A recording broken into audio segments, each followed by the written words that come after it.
Oi, Gabriela, bom dia para você. Então, os jovens, infelizmente, sem perspectiva, né?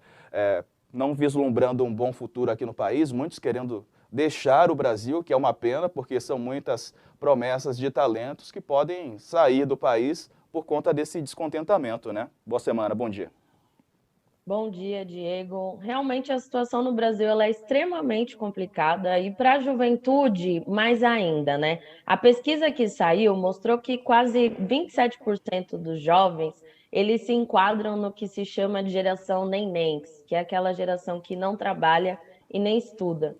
É importante a gente situar essa estatística dentro da realidade do Brasil como um todo, que já tem aí um número absurdo de pessoas desempregadas e que oferece pouquíssimas perspectivas para essa juventude, né? Eu fico imaginando como que é ter 18 anos no Brasil em 2021, Brasil de pandemia, o Brasil onde a economia está encolhendo e a educação está passando por tantos processos aí de precarização como a gente tem acompanhado.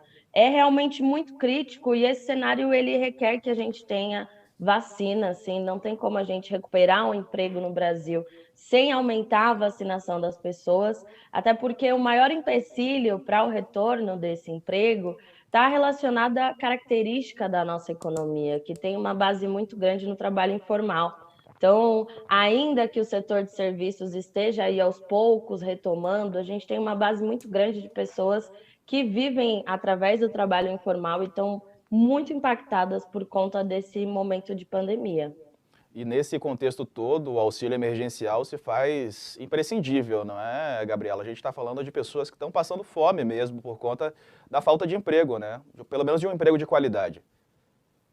Exatamente, assim, o auxílio emergencial ele foi fundamental no caso brasileiro para no ano passado ele ajudou aí a amortizar a queda que a gente teria no PIB e também a colocar comida no prato de famílias que da noite para o dia ficaram totalmente sem renda. O problema é que o auxílio emergencial desse ano ele não abriu inscrições para novos beneficiários, o que significa que tem pessoas que tinham uma condição mais ou menos estável, conseguiam aí trabalhar, e que no ano passado foram prejudicadas e estão sem o acesso a esse auxílio emergencial. A gente já comentou aqui algumas vezes sobre essa negociação do governo em torno do aumento do auxílio emergencial, que é de fato uma medida muito necessária, assim, porque a gente tem 14 milhões de pessoas desempregadas, mas se considera as pessoas desempregadas aqueles que estão procurando emprego. Isso significa que uma pessoa que desistiu de procurar emprego por não estar encontrando vagas, por estar tendo muita dificuldade no mercado, ela nem faz parte dessa estatística de emprego. Ela entra numa outra estatística que é a do desalento, que são as pessoas que desistiram de procurar emprego. Então, assim, o auxílio emergencial ele é extremamente crítico e necessário nesse momento. A gente vê que a insegurança alimentar ela já voltou para o Brasil, porque os gastos com alimentação estão subindo muito e o bolso do brasileiro não está acompanhando. E tem perspectiva de melhora, Gabriela? Quando a situação Olha, começa a melhorar aqui no Brasil, dá para fazer essa previsão? É difícil.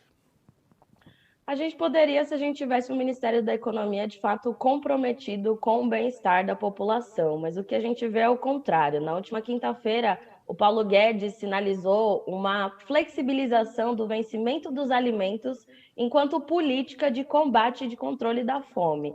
É assim, tão absurdo isso, fica até difícil assim elaborar, mas assim, gostaria, é importante a gente entender que a fome a gente combate com políticas que de fato atinjam a raiz da desigualdade social brasileira. O nosso problema não é a falta de alimentos, o nosso problema está na distribuição e no acesso. Né? Com os preços do jeito que estão, uma família que vive com auxílio emergencial, ela precisa escolher entre 1 quilo de carne e o botijão de gás. E isso não deveria ser uma escolha, porque no final do dia a alimentação é um direito básico. Então, é possível sim recuperar a economia do Brasil, mas a gente precisa de um Ministério da Economia que de fato olhe para a necessidade da população e não só atenda aos interesses do mercado financeiro.